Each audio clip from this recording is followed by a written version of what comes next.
బాబు బాబు బాబు బాబాయ్ బాబు బంగారం రేటు మామూలుగా పెరగట్లేదు రోయ్. తగ్గాలంటే చాలా టైం పడుతుంది, మామూలు టైం కాదు. అసలు మన ఇండియాలో బంగారంకి ఇచ్చే వాల్యూ ఇంకా దేనికి ఎవరేమో అన్న స్థితిలో ఉన్నాం. ఎందుకంటే ఏ కంట్రీలో అసలు బంగారాన్ని పెద్దగా పట్టించుకునేదే ఉండదు, ఏది ఉంటే అది వేసుకుంటారు. ఇక్కడ మాత్రమే జ్యువెలరీ అది షో చేసుకోవడానికి మిడిల్ క్లాస్ వాళ్ళు ఎక్కువ అది వాడతారు. నిజంగా రిచ్ పీపుల్స్ అయితే నిజంగా ఉంటే వేసుకుంటారు, ఉన్నా కూడా వేసుకోలేని వాళ్ళు చాలా మంది ఉన్నారు.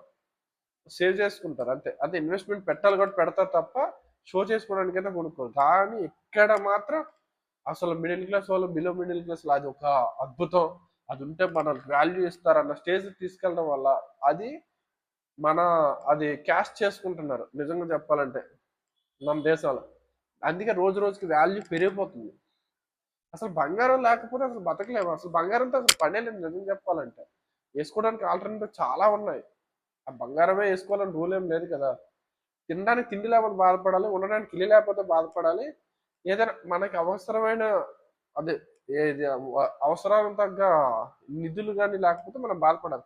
అసలు సంబంధమే లేని దానికోసం ఒక బిల్డప్ కోసం అది కొనుక్కొని అప్పులు చేసి కొనేసి నెలలని ఇప్పుడు పాలసీలు కట్టేసి నెలలో ఇప్పుడు బంగారం షాప్ కొత్త ఆఫర్లు అంటే నెలలో కొంత కట్టుకుంటే 11 మంత్స్ కట్టండి, 12th మంత్లో మీకు కొంత తరుగు ఉండదు, తిరుగు ఉండదు, మీరే హీరోలు అన్నట్టు ప్రిపేర్ చేస్తున్నారు. కానీ అసలు దాంతో పనే లేదు, అయినా ఎందుకు దానికోసం వెంట పడుతున్నారు, దాని స్థాయిని పెంచుతున్నారు అనవసరంగా. అసలు అవసరం లేని దానికోసం అసలు అవసరం లేదు, అసలు అసలు మనిషికి అది అవసరమే లేదు నిజం చెప్పాలంటే. దాని స్థాయి పెంచి మళ్ళీ దాని గురించి ఆలోచన, డిస్కషన్, లేడీస్ అందరు గుంపులు గుంపులుగా కొన్నోడి వైపు ఇలా చూడడం ఎంతగా బయట రాజు కింగ్ అన్నట్టు, రాణి ఇది అన్నట్టు.